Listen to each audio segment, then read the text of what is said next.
Hi friends, welcome back to Moni Spicy Kitchen. இன்னைக்கு நம்ம சேனல்ல KFC ஸ்டைல்ல வெஜ் நகட்ஸ் எப்படி செய்யலாம் தாங்க பார்க்க போறோம்.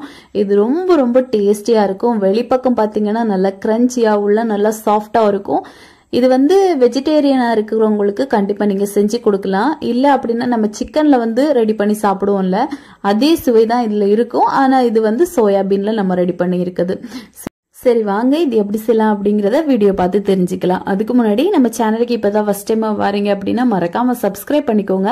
பக்கத்துல இருக்கக்கூடிய பெல் பட்டனை பிரஸ் பண்ணிக்கோங்க. அப்பதான் நான் போடக்கூடிய நியூ வீடியோஸ் உங்களுக்கு நோட்டிபிகேஷனா வரும். மறக்காம லைக் பண்ணுங்க, ஷேர் பண்ணுங்க. இப்ப வாங்க வீடியோக்குள்ள போலாம். இப்போ ஒரு பவுல்ல பாத்தீங்கன்னா சரியா 1.5 கப் அளவுக்கு சோயாபீன் எடுத்திருக்கேன். இத வந்து நம்ம இந்த பவுல்ல சேர்த்துடலாம். சேர்த்துட்டு இது கூட பாத்தீங்கன்னா நல்ல ஹாட் வாட்டர் சேர்க்கணும். நல்லா சூடு பண்ணிட்டு அந்த தண்ணியை வந்து அப்படியே சேர்த்துக்கோங்க. அந்த பவுல் வந்து ஒரு 3/4 பாகம் ஆகுறது வரைக்கும் தண்ணி சேருங்க. சேர்த்துட்டு இதை ஒரு 20 ல இருந்து 25 நிமிஷம் நம்ம அப்படியே சோக் பண்ண விட்டுடலாம். இது இப்ப நல்லா வந்து ஊறிட்டு இருக்கட்டும். இப்ப பாருங்க ஒரு 25 நிமிஷம் ஆயிருக்கு. நல்லா வந்து சோயாபீன்ல இந்த தண்ணி எல்லாம் ஊறி இந்த பீன் பாத்தீங்கன்னா நல்லா வந்து வெந்து கிடைச்சிருக்கு. இப்போ இதோட சூடு வந்து கொஞ்சம் ஆறுனதுக்கு அப்புறமா கை வச்சு இந்த மாதிரி தண்ணி எல்லாம் நல்லா புழிஞ்சு எடுத்துருங்க. இந்த மாதிரி இப்ப எல்லாத்தையுமே இதே மாதிரி நம்ம வந்து புழிஞ்சு எடுத்துக்கலாம். ஓகே, இப்ப பாருங்க எல்லாத்தையும் நல்லா புழிஞ்சு எடுத்தாச்சு. இனிமே இது ஒரு மிக்சர் ஜார்ல எல்லாத்தையும் சேர்த்துருங்க. மொத்தமா எல்லா சோயாபீனையும் நம்ம சேர்த்துடலாம். சேர்த்துட்டு இதுல எந்த தண்ணியோ எதுவும் சேர்க்க கூடாது. சேர்க்காம நல்லா வந்து கொரப்பா அரைச்சி எடுத்துட்டு வந்துடலாம். பாருங்க இந்த அளவுக்கு நல்ல பேஸ்டா அரைச்சி எடுக்கணும். நம்ம வந்து சிக்கன் எல்லாம் மிக்சர் ஜார்ல போட்டு அடிச்சு எடுக்கும் போது எந்த பக்குவத்துல இருக்குமோ அதே பக்குவத்துக்கு இந்த சோயாபீன் வந்து இருக்கணும். இப்போ ஒரு பவுல்ல வந்து நம்ம அரைச்சி எடுத்த அந்த பேஸ்ட் எல்லாத்தையும் சேர்த்துடலாம்.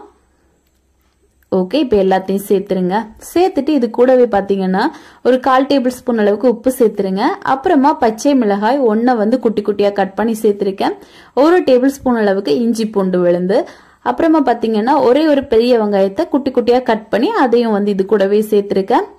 சேர்த்துட்டு கொத்தமல்லி அல்லது புதினா எது வேணா எடுத்துக்கலாம். நான் வந்து புதினா இலை தான் எடுத்திருக்கேன். இதை வந்து கொஞ்சமா கட் பண்ணி சேர்த்திருக்கேன்.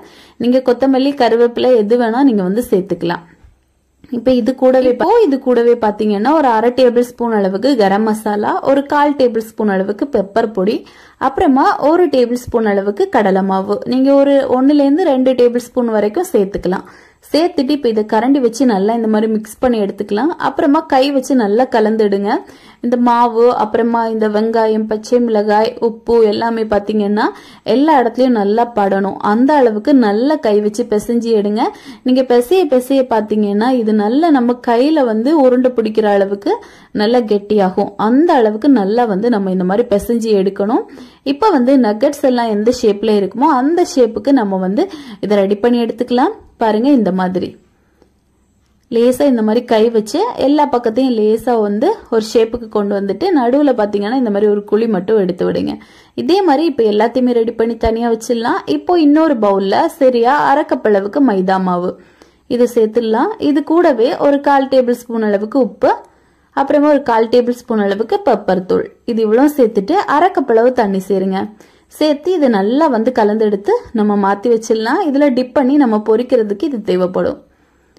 ஓகே, இப்ப இது இந்த மாதிரி நல்லா கலந்தெடுத்து தனியா வச்சிடலாம். நீங்க மைதா மாவு இல்ல அப்படின்னா மைதா மாவுக்கு பதிலாக கார்ன்ஃபிளவர் மாவு கூட எடுத்துக்கலாம். இப்போ கார்ன்ஃபிளெக்ஸ் தான் நான் வந்து எடுத்திருக்கேன். உங்ககிட்ட இது இல்ல அப்படின்னா நீங்க பிரெட் கிரம்ஸ் கூட எடுத்துக்கலாம்.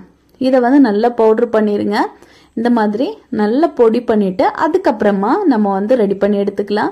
இப்போ ஒவ்வொன்னா நம்ம ரெடி பண்ணி வச்சிருக்கோம்ல, அதை வந்து ஃபர்ஸ்ட் மைதா மாவுல நல்லா டிப் பண்ணி எடுத்துட்டு அதை வந்து அந்த கார்ன்ஃபிளெக்ஸ்ல வந்து நல்லா இந்த மாதிரி முக்கி எடுங்க. எல்லா பக்கமும் நல்லா படணும். அந்த மாதிரி நல்லா வந்து டிப் பண்ணி எடுங்க. இதெல்லாம் ஆப்ஷனல் தான். இது வேண்டாம் அப்படின்னா நீங்க ஸ்கிப் பண்ணிட்டு மைதா மாவுல மட்டுமே போட்டு எடுத்து பொரிச்சு எடுத்துக்கலாம். இல்ல அப்படின்னா பிரெட் கிரம்ஸ்ல கூட போட்டு பொரிச்சு எடுத்துக்கலாம்.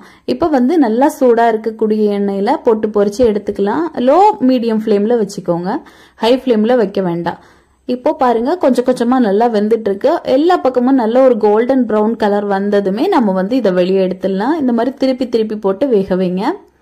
நம்ம மைதா மாவெல்லாம் போட்டு இந்த மாதிரி ரெடி பண்ணி எடுக்கிறதுனால இதுல உள்ள இருக்கக்கூடியது எதுவுமே வெளியே வராம இருக்கும். இப்ப பாருங்க நம்மளுக்கு சூப்பரா கோல்டன் கலர் ரெடி ஆயிருச்சு. இப்போ உள்ளேயும் பாத்தீங்கன்னா நல்லா வெந்து வந்திருக்கும், வெளியும் நல்லா மொறுன்னு வந்திருக்கும். அவ்வளவுதான். ரொம்ப ஈஸியா வந்து நம்ம வெஜ்ல நக்கெட்ஸ் வந்து ரெடி பண்ணி எடுத்துக்கலாம்.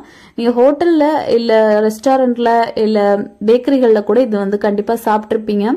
இனிமே வீட்லயும் நம்ம இது வந்து ஈஸியா ரெடி பண்ணி எடுத்துக்கலாம். ரொம்ப சிம்பிள் தான் ரெடி பண்றதுக்கும், ரொம்ப டேஸ்டியா இருக்கும். கொஞ்சமா மயனைஸோ இல்ல டொமேட்டோ சாஸோ ஏதாவது வச்சு சாப்பிடுங்க, அவ்வளோ எம்மியா இருக்கும். கண்டிப்பா நீங்களும் இதை உங்க வீட்ல ட்ரை பண்ணி பார்த்துட்டு எப்படி இருந்துச்சுன்னு மறக்காம கமெண்ட் பண்ணுங்க. இந்த வீடியோ உங்களுக்கு ரொம்ப பிடிச்சிருக்கு அப்படின்னா உங்க ஃப்ரெண்ட்ஸ் அண்ட் ஃபேமிலிக்கு ஷேர் பண்ணுங்க.